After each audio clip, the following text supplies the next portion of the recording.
بسم اللہ الرحمن الرحیم۔ مجھ فرماتے ہیں کہ بعض اعمال ایسے ہیں جو شرعی اعتبار سے مستحب بھی نہیں ہیں اور قرآن و حدیث میں ان کو مستحب قرار نہیں دیا گیا ہے، البتہ بعض علماء نے اس کو آداب میں شمار کیا ہے۔ مثلا بعض علماء نے یہ آداب بتایا ہے کہ جب کھانا کھانے کے لیے ہاتھ دھوئے جائیں تو ان کو تولیہ یا رومال وغیرہ سے پھونچا نہ جائے۔ اسی طرح یہ ادب بتایا کہ دسترخوان پر پہلے تم بیٹھ جاؤ، کھانا بعد میں رکھا جائے۔ اگر کھانا پہلے لگا دیا گیا تو تم بعد میں پہنچے تو یہ کھانے کے آداب کے خلاف ہے۔ قرآن حدیث میں یہ آداب کہیں بھی موجود نہیں ہیں، لیکن علماء کرام نے یہ کھانے کے آداب بتائے ہیں۔ ان کو مستحب کہنا بھی مشکل ہے۔ اب اگر ایک شخص نے ان آداب کا لحاظ نہ کیا، مثلا اس نے کھانے کے لیے ہاتھ دھو کر تولیہ سے خشک کر لیے، یا دسترخوان پر کھانا پہلے لگا دیا گیا اور وہ شخص بعد میں جا کر بیٹھ گیا، تو اب اس شخص پر اعتراض کرنا اور اس کو یہ کہنا کہ تم نے شریعت کے خلاف یا سنت کے خلاف کام کیا، یہ بات درست نہیں، اس لیے کہ یہ آداب نہ تو شرعاً سنت ہے اور نہ مستحب ہے۔ اس لیے ان آداب کے ترک کرنے والے پر اعتراض اور نکیر کرنا درست نہیں۔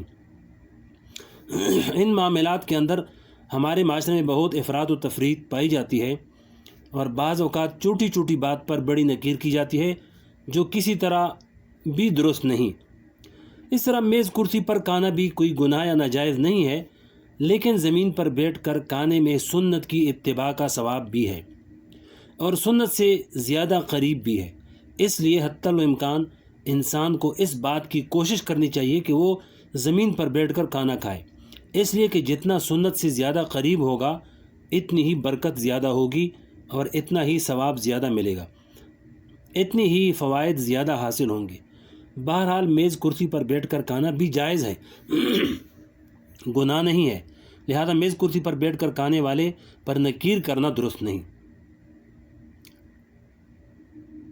حضور پاک صلی اللہ علیہ وسلم دو وجہ سے زمین پر بیٹھ کر کھانا کھاتے تھے۔ ایک تو یہ کہ اس زمانہ میں سادہ زندگی تھی، میز کرسی کا رواج ہی نہیں تھا، اس لیے نیچے بیٹھا کرتے تھے۔ دوسری وجہ یہ تھی کہ نیچے بیٹھ کر کھانے میں تواضع زیادہ ہے اور کھانے کی توقیر بھی زیادہ ہے۔ آپ اس کا تجربہ کر کے دیکھ لیجئے کہ میز کرسی پر بیٹھ کر کھانے میں دل کی کیفیت اور ہوگی اور زمین پر بیٹھ کر کھانے میں دل کی کیفیت اور ہوگی، دونوں میں آسمان و زمین کا فرق محسوس ہوگا۔ اس لیے کہ زمین پر بیٹھ کر کھانے کی صورت میں طبیعت کے اندر تواضع زیادہ ہوگی، عاجزی ہوگی، مسکنت ہوگی، ابدیت ہوگی، اور میز کرسی پر بیٹھ کر کھانے کی صورت میں یہ باتیں پیدا نہیں ہوتی۔ اس لیے حتی الامکان اس بات کی کوشش کرنی چاہیے کہ آدمی زمین پر بیٹھ کر کھانا کھائے، لیکن اگر کہیں میز کرسی پر بیٹھ کر کھانے کا موقع آ جائے تو اس طرح کھانے میں کوئی حرج اور گناہ بھی نہیں ہے، لہذا اس پر اتنا تشدد کرنا یعنی سختی کرنا بھی ٹھیک نہیں، جیسا کہ بعض لوگ میز کرسی پر بیٹھ کر کھانے کو حرام اور ناجائز ہی سمجھتے ہیں اور اس پر بہت زیادہ نکیر کرتے ہیں۔ یہ عمل بھی درست نہیں۔ اور یہ جو میں نے کہا کہ زمین پر بیٹھ کر کھانا سنت ہے، سنت سے زیادہ قریب ہے اور زیادہ افضل ہے اور زیادہ ثواب کا باعث ہے، یہ بھی اس وقت ہے جب اس سنت کو معاذ اللہ مذاق نہ بنایا جائے۔ لہذا اگر کسی جگہ پر اس بات کا اندیشہ ہو کہ اگر نیچے زمین پر بیٹھ کر کھانا کھایا گیا تو لوگ اس سنت کا مذاق اڑائیں گے، تو ایسی جگہ زمین پر کھانے کا اصرار بھی درست نہیں ہے۔ حضرت علی رضی اللہ تعالیٰ عنہ کا یہ ارشاد یاد رکھنے کے لائق ہے۔ آپ نے فرمایا کہ جب لوگوں کے سامنے دین کی بات کہو تو ایسے انداز سے کہو جس سے لوگوں کے اندر بغاوت پیدا نہ ہو۔ کیا تم اس بات کو پسند کرتے ہو کہ اللہ اور اس کے رسول کی تکذیب کی جائے؟ مثلا دین کی کوئی بات بے موقع کہہ دی جس کے نتیجے میں تکذیب کی نوبت آ گئی، ایسے موقع پر دین کی بات کہنا ٹھیک نہیں۔ حضرت مولانا الیاس رحمۃ اللہ علیہ کی ذات سے آج کون سا مسلمان ناواقف ہوگا؟ اللہ تبارک و تعالی نے تبلیغ اور دین کی دعوت کا جذبہ آگ کی طرح ان کے سینے میں بھر دیا تھا، جہاں بیٹھتے بس دین کی بات شروع کر دیتے اور دین کا پیغام پہنچاتے۔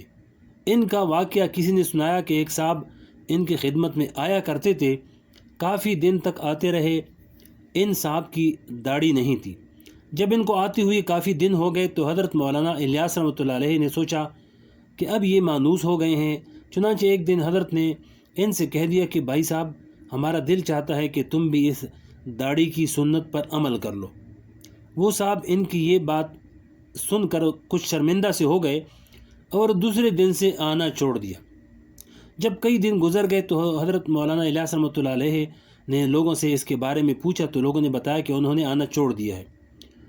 تو حضرت مولانا الیاس رحمۃ اللہ علیہ کو بہت افسوس ہوا اور لوگوں سے فرمایا کہ مجھ سے بڑی غلطی ہو گئی کہ میں نے کچے توے پر روٹی ڈال دی، یعنی ابھی توا گرم نہیں ہوا تھا اور اس قابل نہیں ہوا تھا کہ اس پر روٹی ڈالی جائے، میں نے پہلے ہی روٹی ڈال دی۔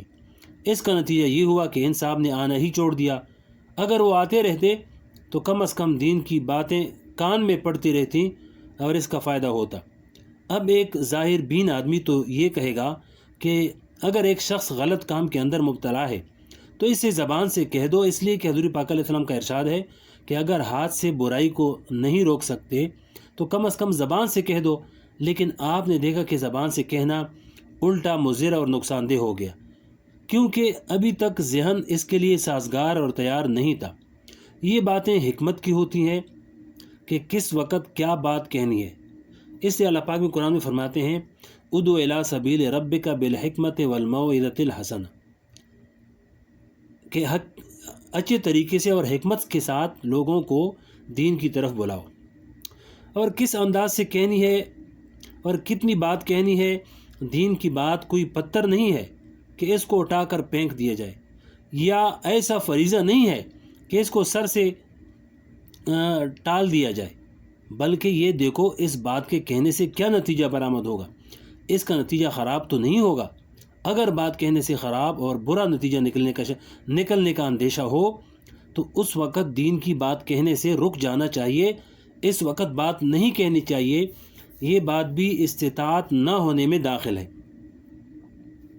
بہرحال یہ بات کہ کس موقع پر کیا طرز عمل اختیار کیا جائے، کس موقع پر آدمی سختی کرے اور کس موقع پر نرمی کرے، یہ بات صحبت کے بغیر صرف کتابیں پڑھنے سے حاصل نہیں ہو سکتی۔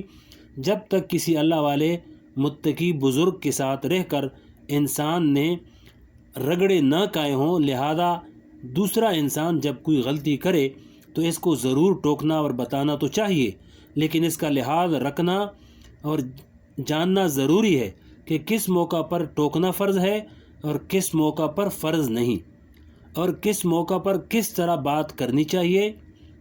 یہ سارے دعوت و تبلیغ کے احکام کا خلاصہ ہے۔ اللہ جل شانہ ہمیں اس کی صحیح فہم نصیب فرمائے اور اس کے ذریعے ہماری اور سب مسلمان بہن بھائیوں کی اصلاح فرمائے۔